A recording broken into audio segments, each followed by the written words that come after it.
Hey everyone, my name's Colin, and I'm an American portrait photographer living and working in the hills above Kobe in rural Japan. Today I want to share with you one of my most important pieces of equipment that happens to actually be one of my favorites. It's a camera. It's the Nikon Zf. Let's take a look. Here it is, the Nikon Zf. I don't want to get too deep into technicalities and the real specific nerdy stuff. I want to stick to the stuff that really matters to a person like me. So let's take a little bit of a look. The ZF is a compact body, mirrorless, full frame digital camera from Nikon. It was released a few years ago, and ever since it was released, there was a big part of me that really wanted one. I'll admit that part of it was the looks. It's got this really cool retro setup with the textured surfaces, analog dials, and I thought that maybe that was going to hold me back and I was just getting caught up on the looks. But I come to really, really love this camera. In fact, it's the first camera that I've really loved in a lot of years. The ZF is a 24 megapixel mirrorless camera. For me, 24 megapixels is really the sweet spot. I could probably use more, but it's going to slow my process down. And I make A2 prints on a regular basis with no issues in resolution. It's great. I could even get away with less, but 24 megapixels does just fine for me. One of the other big advantages to this camera is that it uses the Nikon Speed 7 processor. The mirrorless camera that I had before this, and I still do use, was the Nikon Z6 II. And coming from 10 years using the Nikon D750 DSLRs, the autofocus was a real letdown, especially using the old f-mount lenses with the ZTF adapter. Just wasn't consistent and I was constantly frustrated. This camera shares the same processor as the flagship Z9, and the autofocus is absolutely amazing, even using the non-native lenses.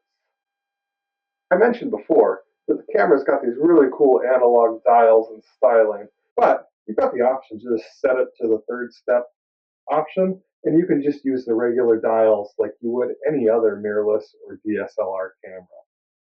One of the other things that I really like about this camera is somebody that gets out and uses their camera in the elements and out in the real world.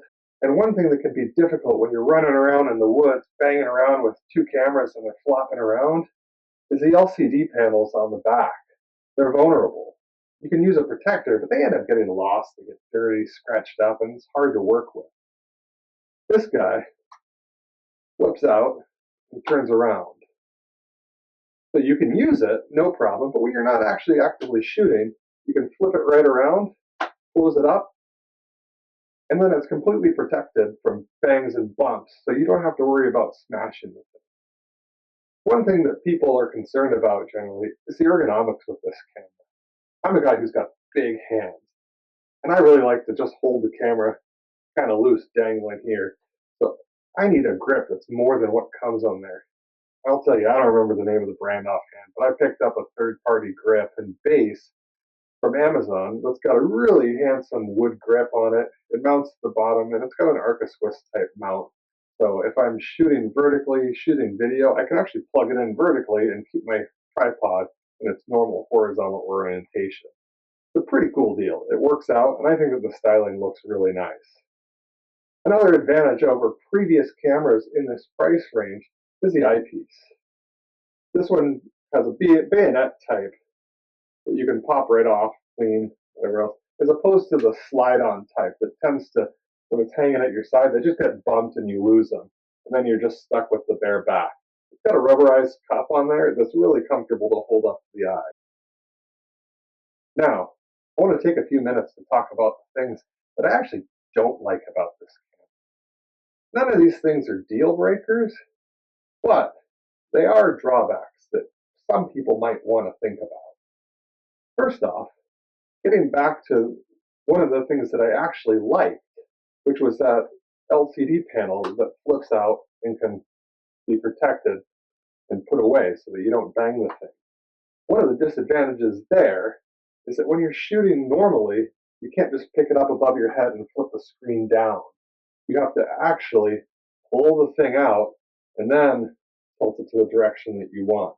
And it's sticking out and a little bit awkward. It gives you the advantage that you can flip it the other way if you want to just set it on a tripod and take a picture of you, yourself, and your family, take a video. That's a big plus. But more often, I find myself missing the normal flip out. Again, that's a minor detail. It's absolutely not a deal breaker, but it is worth noting.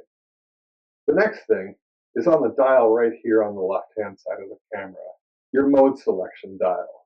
On this camera, you've got manual, aperture priority, shutter priority, program, and automatic. What's missing from this camera that all of my other cameras have are programmable user settings, your U1, U2, and U3 modes. Well, it's not a deal breaker. It is something that is a hindrance when I'm shooting sports and I'm out in the world or shooting performances and other things that aren't just portraits in the studio, things where I need to move fast to respond to action. I frequently use off-camera flash, even on location, even shooting actual competitive sporting events. I like to be able to switch between a couple different things. I want to be able to work within the native sync speed of the camera, so I'll set one to a 200th of a second, ISO 100, and about f11, somewhere in there. But then I also want to be able to work in high speed sync, wide open. So with my 70 to 200, I'll set it at f2.8, ISO 100, and about a 2000th of a second, somewhere in there.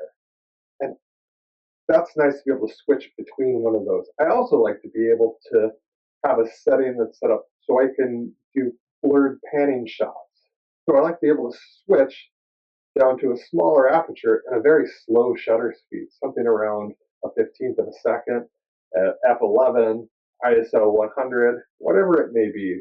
I can fine tune those for a particular event, but those get me really close.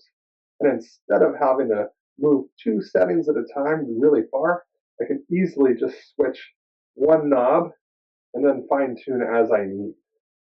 I really do miss that on this camera. All right, one last little complaint that I have, and it's not that big of a deal, but it is compounded by this third-party grip and mount that I have, so you can't really blame Nikon for it.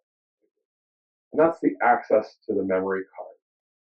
The Nikon Zf uses a dual memory card slot using an SD card and a micro SD card. Problem though, this one, the access is right at the battery port there.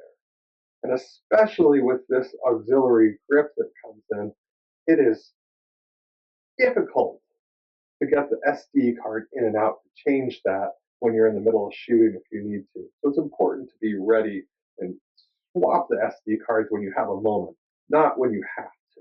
Next to that is the micro SD card. Now, that micro SD card, regardless of this auxiliary grip on the bottom, it is just about impossible to remove and replace that micro SD card without popping the battery out first. I'll try it for you here. Just try and I pop the SD card out. Try to use my thumbnail and wedge it in there. Nope.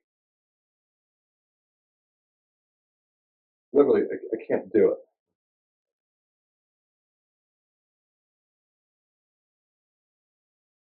Nope. You have to flip the battery out, drop that guy, then you can get at it. And even at that, it's still kind of hard to get in there and remove the thing. It's a minor thing, but when you do need to change a card out in the world, it is kind of a difficult thing to have to take the battery out, jam a pinky fingernail down in there and fish the thing out. Not my favorite thing about this camera. So, thanks for sticking around. I just want to wrap this up by saying that overall, I really do love this camera, the Nikon Zf. It's absolutely beautiful. I've been shooting for 31 years. It's a little while. And I'll tell you, I've been excited by cameras over the years, but this is the first camera in a long time that I've truly been excited for. Is it perfect? Not quite. Is it good enough? Absolutely. All right. Well, that wraps it up for today. Thanks for sticking around till the end. These have been my thoughts on the Nikon Zf. Click that subscribe button, click the like button, leave a comment for me. Let me know if you've used the Zf, what you think about it, what are your favorite parts. And if you leave a link to some of your work that you've produced using this camera, I'd love to take a look. All right, guys, talk to you soon. Check back for more videos and more content of portrait photography. Again, thanks for sticking around.